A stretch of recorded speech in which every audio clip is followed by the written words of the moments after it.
बच्चों, कैसे हो आप सब लोग। स्वागत है आपका इस वीडियो के अंदर, जिसके अंदर आज हम प्लानिंग चैप्टर का पार्ट 4 करने वाले हैं और इसी के साथ हम प्लानिंग चैप्टर को एंड करने वाले हैं। ठीक है बच्चों, तो जल्दी से बिना किसी टाइम वेस्ट करे हम जल्दी से वीडियो को स्टार्ट करते हैं।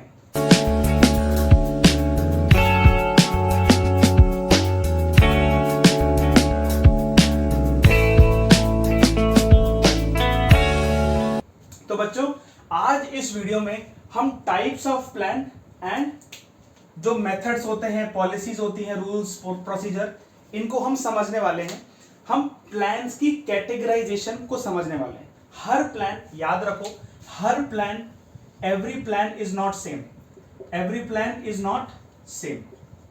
प्लानिंग एक ब्रॉड कॉन्सेप्ट है। प्लानिंग एक ब्रॉड कॉन्सेप्ट है जिसके अंदर बहुत सारे कैटेगराइजेशंस होते हैं, बहुत सारी कैटेगरीज ऑफ प्लानिंग होती है। जैसे ऑपरेशनल प्लानिंग होती है, स्ट्रेटेजिक प्लानिंग होती है। ठीक है, तो क्योंकि प्लानिंग बहुत ब्रॉड कॉन्सेप्ट है, इसलिए प्लानिंग के बहुत सारे कैटेगरीज हैं। प्लानिंग की बहुत सारी कैटेगरीज है।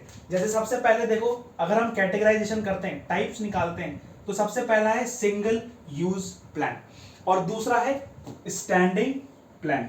अब देखो सिंगल यूज प्लान, अब देखो इसके नाम से ही हमको पता चलता है कि इट इज सिंगल यूज, यानी कि सिर्फ हमको एक बार इसको यूज करना है। ठीक है, और कब यूज करना है, कब ये प्लान फॉर्म होगा, जब कोई यूनिक सिचुएशन होगी, कोई कभी यूनिक सिचुएशन होगी। और इस सिंगल यूज प्लान को, ये सिंगल यूज प्लान क्या है, नॉन रिकरिंग इन नेचर है। नॉन रिकरिंग इन नेचर है, यानी कि एक यूनिक सिचुएशन के लिए एक यूनिक प्लान बनेगा और सिर्फ वन टाइम प्लान वो रहेगा। ठीक है, उसको बार बार यूज नहीं करा जाएगा। जैसे फॉर एग्जांपल बजट है, बजट है, ठीक है, बजट है। अब 2025 से 26 का एक ही बजट होगा, एक ही बजट होगा, एक ही बार उसको यूटिलाइज कर दिया जाएगा, एक ही बार उसको एलोकेट कर दिया जाएगा। ठीक है, बार बार ये चीज नहीं करी जाएगी। एक फाइनेंशियल ईयर के लिए एक plan specific to this financial year. ठीक है, इस फाइनेंशियल ईयर की क्या प्रॉब्लम्स हैं, ठीक है, इस फाइनेंशियल ईयर में हमको कैसे एलोकेट करना है। ठीक है, यानी कि एक यूनिक सिचुएशन के लिए, एक यूनिक सिचुएशन के लिए एक यूनिक प्लान जो कि सिर्फ क्या हो, सिंगल यूज हो। ठीक है, इस पे लिख लो, ये नॉन रिकरिंग सिचुएशंस के लिए है, यानी कि जो सिचुएशन बार बार नहीं होती। अब मुझे बताओ 2025 एंड 26 बार बार आएगा क्या? ये एक ही बार आ गया और एक ही बार आके चला गया। ठीक है, अब बार बार 2025 टू 26 नहीं आएगा। ठीक है, एक और एग्जांपल देख लो कि अगर रॉ मटेरियल की शॉर्टेज हो गई, अगर रॉ मटेरियल की शॉर्टेज हो गई तो कंपनी को क्या करना पड़ेगा, एक क्विक एक्शन प्लान बनाना पड़ेगा। ठीक है, अब मुझे बताओ शॉर्टेज तो हमेशा होगी नहीं, हमेशा शॉर्टेज तो होती नहीं है। ठीक है, तो इसके लिए, इन सिचुएशन के लिए हमें क्या करेंगे, एक यूनिक प्लान बनाएंगे, एक यूनिक प्लान बनाएंगे जो कि सिर्फ क्या होगा, उस समय की सिचुएशन के लिए होगा और उसके बाद वो प्लान एंड हो जाएगा। सिमिलरली एक होता है स्टैंडिंग प्लान, एक होता है स्टैंडिंग प्लान। अब स्टैंडिंग प्लान से हमको क्या समझ में आता है कि वो प्लान जो रिपीटेटिव है, क्या है, रिपीट हो रहे हैं, जो रिपीट हो रहे हैं। हमने एक बार प्लान बना लिया और उसको अब बार बार हम यूज कर रहे हैं, उसको बार बार अप्लाई कर रहे हैं। फॉर एग्जांपल, जैसे मानो एक वर्कर है, एक वर्कर है और वो कोई काम कर रहा है, वो कोई वर्क कर रहा है, ठीक है ना, और उसके वर्क का जो मेथड होगा, जो मेथड होगा, कैसे वो काम करेगा। ठीक है, सबसे पहले वो क्या चालू करेगा, ठीक है, मानो जैसे उसका रूट है, पहले वर्कर फर्स्ट पे जाएगा, फिर सेकंड, फिर थर्ड, ये उसकी एक्टिविटीज हैं। तो हमने एक मेथड डिसाइड कर दिया है कि पहले वर्कर यहां जाएगा, उसके बाद यहां जाएगा एंड यहां जाएगा। तो हमने एक मेथड स्टैंडर्डाइज कर दिया है और वो मेथड हर साल फॉलो किया जाएगा, हर एम्प्लॉइज के द्वारा फॉलो किया जाएगा, यानी कि वो रिपीटेटिव है। और स्कूल्स के रूल्स होते हैं, अगर आप स्कूल में हो तो स्कूल के रूल्स होते हैं। रूल्स है कि जैसे 7 AM में, 7 AM पर आपको स्कूल के अंदर होना है। ठीक है, स्कूल के अंदर आपको होना है। अगर आप 7 बजे से पहले स्कूल पे नहीं आते हो तो आपको क्या होता है, आपको स्कूल से बाहर निकाल दिया जाता है। ठीक है, तो क्या ये सिर्फ आपके लिए है? नहीं। क्या ये कोई यूनिक बच्चे के लिए है? नहीं। क्या ये रिपीट होगा? होगा। क्या ये सबके लिए सेम होगा और year two year pass on होता जाएगा? बिल्कुल होता जाएगा। तो उसको हम कहते हैं स्टैंडिंग प्लान। याद रख लो, स्टैंडिंग प्लान में मेथड्स आते हैं, मैंने बताया मेथड।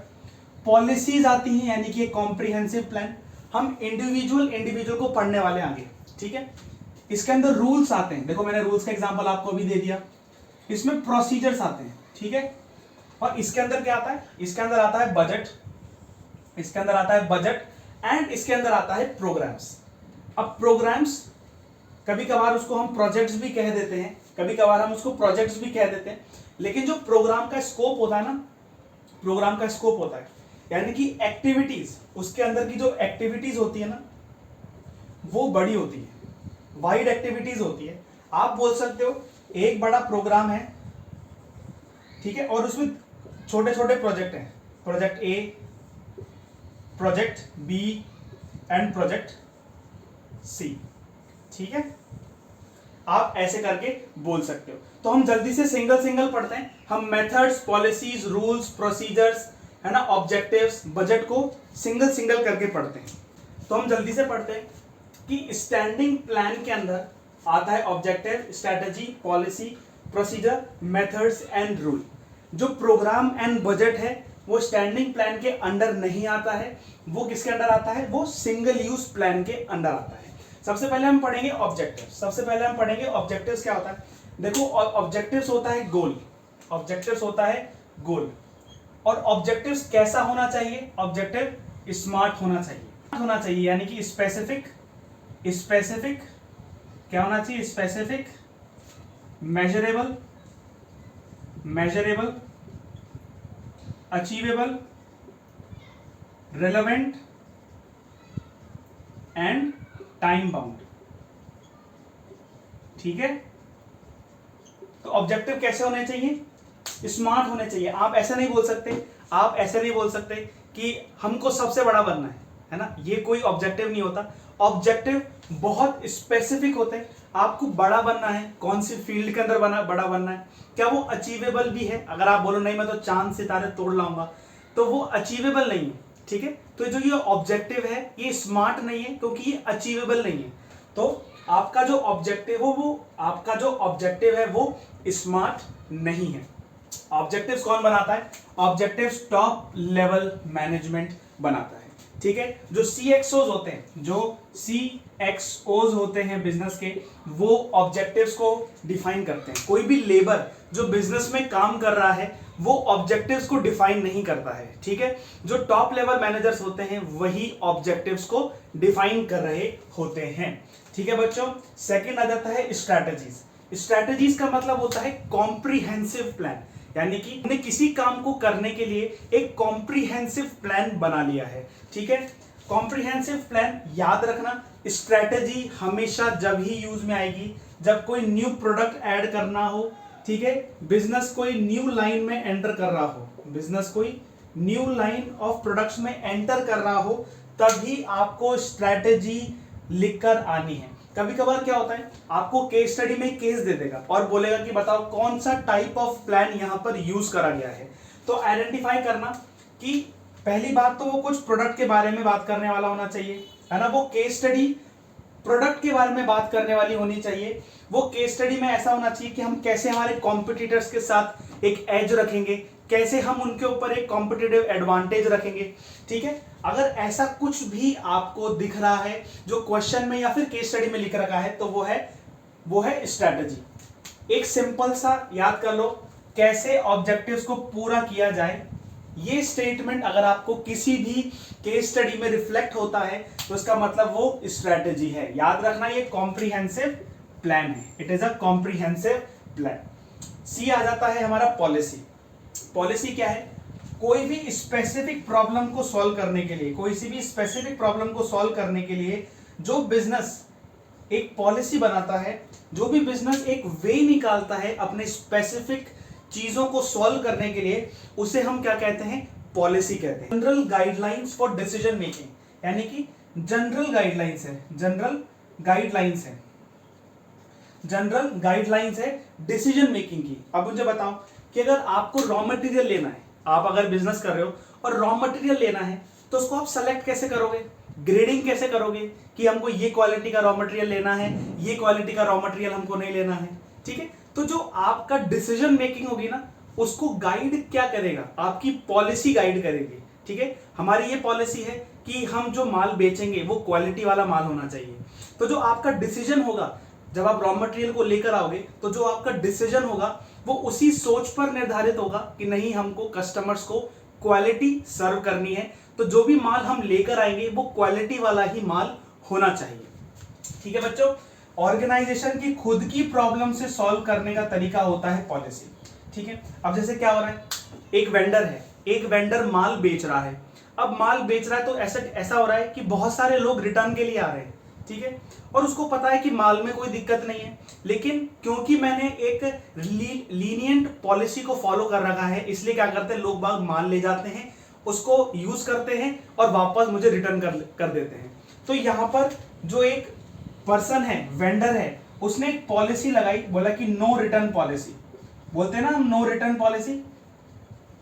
अब रिटर्न, नो रिटर्न हो गया, यानी कि अब कोई भी रिटर्न नहीं होगा। रिटर्न नहीं होगा तो क्या होगा, जो उसकी स्पेसिफिक प्रॉब्लम है वो तो सॉल्व हो गई ना, जो वेंडर की स्पेसिफिक प्रॉब्लम है वो तो सॉल्व हो गई। ठीक है, फोर्थ आ जाता है प्रोसीजर। फोर्थ आ जाता है प्रोसीजर, यानी काम करने का क्या तरीका होगा, क्या सीक्वेंस ऑफ स्टेप होगा जिसको हम फॉलो करके काम कर लेंगे। यानी कि किसी भी एक्टिविटी को करने के लिए हम क्या सीक्वेंस ऑफ स्टेप्स फॉलो करेंगे जिससे वो एक्टिविटी कंप्लीट हो जाए। जैसे मानो आप मैगी बनाते हो, आप मैगी बनाते हो, तो मैगी बनाने का क्या प्रोसीजर होता है मुझको बताओ। सबसे पहले पानी लेते हो, नॉर्मल मैगी में बता रहा हूं, पानी लेते हो, उसको बॉईल करते हो और उसके अंदर मैगी डाल देते हो, मैगी मसाला डाल देते हो। लेकिन क्या मैगी बनाते समय आप पहले मसाला डालते हो कढ़ाई के अंदर, आपके यूटेंसिल के अंदर मैगी बनाते समय, तो क्या आप सबसे पहले मसाला डालते हो, मैगी डालते हो या फिर पानी डालते हो? मैगी को बनाने का एक प्रॉपर क्रोनोलॉजिकल ऑर्डर है जिसको आपको फॉलो करना है, जिसको आपको फॉलो करना है। ठीक है, और ये किसके लिए है, प्रोसीजर्स किसके लिए होते हैं, इनसाइडर्स के लिए होते हैं, कि हम कैसे रिक्रूटमेंट करेंगे, हम कैसे रिक्रूटमेंट करेंगे। ठीक है, कि जो एक्टिविटी होगी वो किस एग्जैक्ट मैनर में परफॉर्म की जाएगी, एक्टिविटी कैसे परफॉर्म की जाएगी, फर्स्ट के बाद सेकंड स्टेप, सेकंड के बाद थर्ड स्टेप, थर्ड के बाद फोर्थ स्टेप। ठीक है, फिफ्थ आ जाता है मेथड, आ जाता है मेथड। हमने मेथड स्टडी में पढ़ा है कि एक काम को करने का एक स्टैंडर्ड मेथड हम निकालते हैं। चैप्टर नंबर 2 में हमने पढ़ा, चैप्टर नंबर 2 में हमने पढ़ा है। अगर चैप्टर नंबर 2 नहीं पढ़ा है, प्लेलिस्ट मैंने डिस्क्रिप्शन में अटैच कर रखी है, प्लेलिस्ट में जाओ, पूरी सीरीज वाइज पढ़ो, जब आपको अच्छी तरीके से ये चीज समझ में आ जाएगी। ठीक है बच्चों, मेथड्स क्या होता है, वे ऑफ डूइंग टास्क।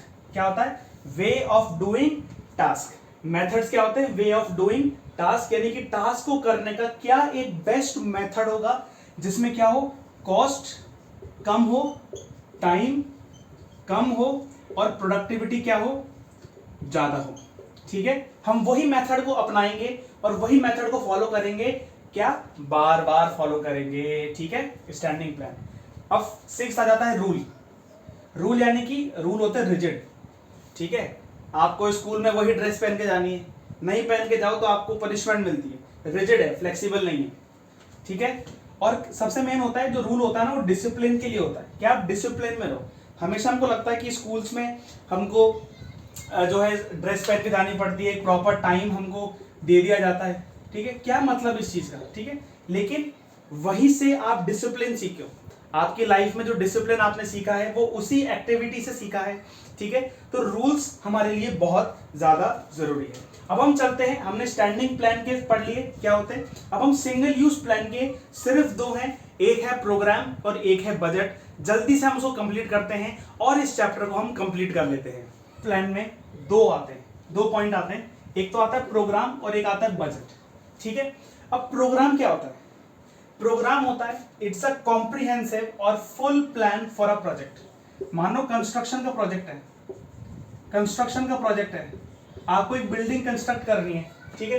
तो उसके लिए आप ऑब्जेक्टिव डिफाइन करोगे, उसके लिए पॉलिसीज बनाओगे, उसके लिए रूल्स बनाओगे और उसके लिए प्रोसीजर बनाओगे। काम कैसे होगा, कितने समय में होगा, कैसे सीक्वेंस ऑफ स्टेप्स होंगे, उसका गोल क्या होगा, ठीक है, कितने टाइम में कंप्लीट हो जाएगा, ठीक है, कितने रिसोर्स लगेंगे, ठीक है, वो सब आप पहले ही डिफाइन कर लेते हो, उसको हम बोलते हैं प्रोग्राम। ये होता है comprehensive plan for a project, ठीक है बच्चों। सेकंड होता है बजट। बजट हमको सबको पता है, फाइनेंशियल टर्म्स में लिखा जाता है, न्यूमेरिकल टर्म्स में लिखा जाता है, ठीक है। ये हम फॉर अ ईयर बनाते हैं, ठीक है, हमारे कंट्री के हिसाब से, ठीक है। हर एक्टिविटी का एक बजट होता है, ठीक है। अगर हमको रॉ मटेरियल लेना है तो उसका एक अलग से क्या होगा, बजट होगा कि ठीक है, ये आपको बजट एलोकेटेड है, उस बजट में आपको रिसोर्स अवेलेबल कराने हैं। बजट हेल्प करता है रिसोर्स एलोकेशन में, ठीक है। जैसे हमारे इंडिया में क्या होता है, हम बजट दे देते हैं, हर सेक्टर्स को हम बजट दे देते हैं, ठीक है। एजुकेशन सेक्टर हो गया, ठीक है, ट्रांसपोर्टेशन सेक्टर हो गया, ठीक है, हेल्थ सेक्टर हो गया। इन हर एक सेक्टर को हम एक प्रॉपर बजट दे देते हैं, ठीक है। और जो भी एक्टिविटीज इनको करनी होती है उन बजट्स के अंदर वो एक्टिविटीज करते हैं, ठीक है बच्चों। तो इसी के साथ हमारा पूरा चैप्टर नंबर 4 प्लानिंग कंप्लीट हो चुका है, ठीक है। आज हमने standing plan, single use plan, इसके बारे में पढ़ लिया है, ठीक है। 8 टाइप्स ऑफ प्लान, ठीक है ना, 6 हमने उसमें पढ़ लिए, 2 हमने इसमें पढ़ लिए। इससे पहले इंपॉर्टेंस, फीचर्स, कॉन्सेप्ट, फीचर्स है ना, लिमिटेशंस, हमने सब कुछ पढ़ लिया है, प्लानिंग प्रोसेस हमने पढ़ लिया है और इसी के साथ हमने इस पूरे पार्ट को कंप्लीट कर लिया है, ठीक है बच्चों। साथ ही साथ आप एमसीक्यूज को अटेंड करें, ठीक है, क्योंकि जो मैं यहाँ पे पढ़ा रहा हूँ वही मैं आपसे एमसीक्यूज में वही पूछूंगा, ठीक है बच्चों। प्लेलिस्ट में जाके चेक करो, जो वीडियोस आपको अच्छी लग रही हैं उस पर लाइक करो, अगर कोई आपका डाउट है कमेंट करके जरूर बताओ, ठीक है बच्चों। तो मिलते हैं एक नए वीडियो में एक ब्रांड न्यू चैप्टर के साथ। Till then goodbye, keep learning, thank you बच्चों।